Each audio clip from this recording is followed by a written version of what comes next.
तो दोस्तों इस वीडियो का जो रेसलर डब्ल्यूडब्ल्यूई का जो रेसलर पार्ट रहने वाला है, the greatest of all time, the favourite of all time, यानी कि OTC1 यानी कि रोमन रेंज के बारे में बात करने वाले। तो सबसे पहले उनके biggest year in WWE history, जबकि वो एज ए चैंपियन थे। फिर उनके समर स्लैम मेक से हिस्ट्री के बारे में बात करेंगे। तो सबसे पहले हम बढ़ते हैं biggest year in WWE history, जो कि एज ए चैंपियन था डब्ल्यूडब्ल्यूई का। Roman Reigns as a champion WWE के लिए कितना प्रॉफिटेबल रहा, तो उसके बारे में हम बात करेंगे। सबसे पहले हम बात करें तो नंबर 1 पे जो आता है हाईएस्ट सोशल मीडिया व्यूअरशिप जो आती है, वो भी एज ए चैंपियन जब रोमन रेंज थे तब आती है। फिर हाईएस्ट मर्चेंडाइज जो रेवेन्यू जनरेट होता है, वो भी Roman Reigns as a champion के तौर पे। रोमन रेंज ही एक ऐसा सुपरस्टार है जो कि मर्चेंडाइज का जो रेवेन्यू जो जनरेट करता है, हाईएस्ट रेवेन्यू जो जनरेट करता है, वो भी रोमन रेंज है। नंबर 3 पे जो है वो स्पॉन्सरशिप जो डब्ल्यूडब्ल्यूई को मिलती है, हाईएस्ट स्पॉन्सरशिप, वो भी रोमन रेंज के एज ए चैंपियन के टाइम पे मिलती है। तो नंबर 4 पे जो आता है हाईएस्ट प्रीमियम लाइव इवेंट की जो व्यूअरशिप आती है, वो भी एज ए चैंपियन जब था रोमन रेंज तब आती है। फिर नंबर 5 पे जो है हाईएस्ट ग्रॉसिंग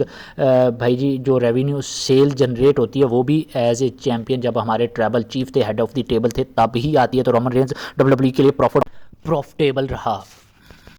तो दोस्तों अब हम बात करते हैं समर स्लैम मेक्स हिस्ट्री।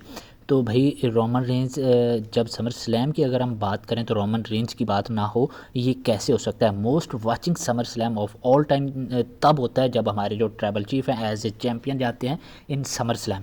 तो नंबर 2 पे जो आती है वो हाईएस्ट ग्रॉसिंग जो है summer slam of all time जब होती है, तो तब भी हमारे एज ए चैंपियन थे, ट्रैबल चीफ थे, तब ही होती है। तो नंबर 3 पे जो आता है वो भी भाई highest largest get for any non WrestleMania event ever, यानी कि जो लार्जेस्ट गेट था, जो लार्जेस्ट गेट जो इंट्रेंस होती है, वो सबसे पहले रेसलमेनिया जो डब्ल्यूडब्ल्यूई का मेन PLE है, जो सबसे बड़ा PLE है डब्ल्यूडब्ल्यूई का, तो उसके लिए जो लार्जेस्ट इंट्रेंस होती है, जो लार्जेस्ट गेट होता है, वो उसके लिए होता है। तो ये पहली दफ़ा था जब ये लार्जेस्ट गेट होता है जो कि नॉन रेसलमेनिया इवेंट था, और ये था समर स्लैम। ये भी तब होता है जब हमारे tribal chief as a champion होते हैं।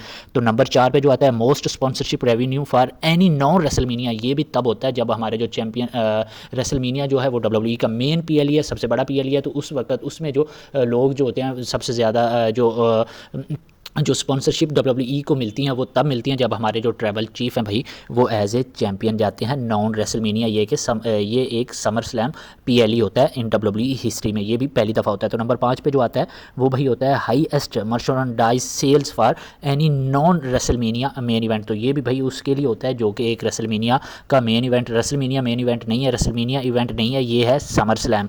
तो ये भी भाई हमारे ट्रैबल चीफ की जो स्टार पावर है, जो ऑडियंस में अब हमारे जो ट्रैबल चीफ ओवर हो चुके हैं, ये उसका एक सबूत है। तो नंबर 6 पे जो आता है मोस्ट सोशल मीडिया व्यूअरशिप जो आती है, वो भी भाई समर स्लैम में तब आती है जब हमारे tribal chief as a champion होते हैं। तो आप इस बात से अंदाज़ा लगा सकते हैं कि डब्ल्यूडब्ल्यूई जो है, डब्ल्यूडब्ल्यूई को जो इस मुकाम पे लेके जाना जितना ट्रिपल एच का हाथ है या विंस मैकमैन का हाथ है, क्योंकि विंस मैकमैन ही पहले ऐसे डब्ल्यूडब्ल्यूई के जो क्रिएटिव थे, जो डब्ल्यूडब्ल्यूई के जो ओनरशिप है विंस मैकमैन के पास थी, जो जितना उन्होंने डब्ल्यूडब्ल्यूई को इस लेवल पे लेके जाने में उनका हाथ है, उनका किरदार है, उतना ही हमारे ट्रैबल चीफ और अनवाइव फैमिली का भी है।